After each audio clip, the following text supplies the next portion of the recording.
Après son lancement en mode virtuel et qui a eu l'effet escompté, voici que la mobilisation nationale pour l'engagement citoyen, la souveraineté, l'unité et la refondation est officialisée, une manière de répondre favorablement à cette crise sociopolitique notée dans le pays. L'avenir du Sénégal va au-delà des enjeux de pouvoir.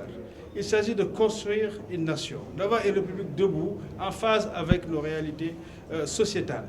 C'est cela qui est de la responsabilité de chaque citoyen.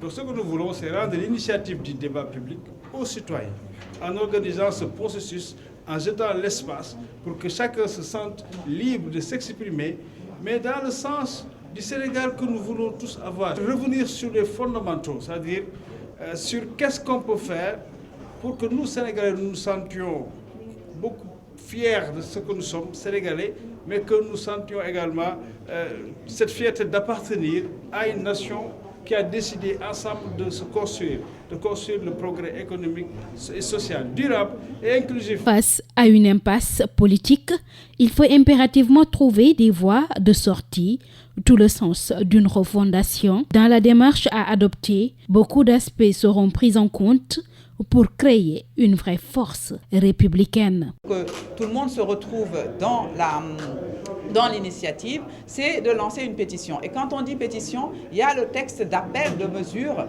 qui y figure. Et aujourd'hui, ce que nous comptons, c'est de recueillir 1 million de signatures de personnes qui sont engagées pour la refondation du Sénégal, pour l'unité et la souveraineté nationale, pour la restauration du débat public. 1 million de personnes engagées pour la restauration de l'état de droit et de la démocratie dans notre pays. L'initiative ne se fait pas selon la table rase.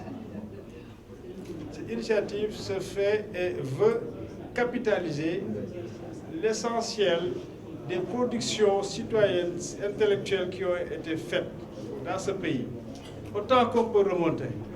Mais la production la plus légitime, parce que le processus l'a permis, mais seulement c'est les assises nationales. Mais aujourd'hui, ça fait 15 ans qu'on a fait ces assises nationales. Donc on revient sur ces conclusions. Il faut les réadapter, les mettre à jour. Ces acteurs sénégalais, de toute obédience confondue, souhaitent redéfinir les priorités pour faire face à toute menace sur la stabilité du pays. Ainsi, ils appellent à l'engagement de tous.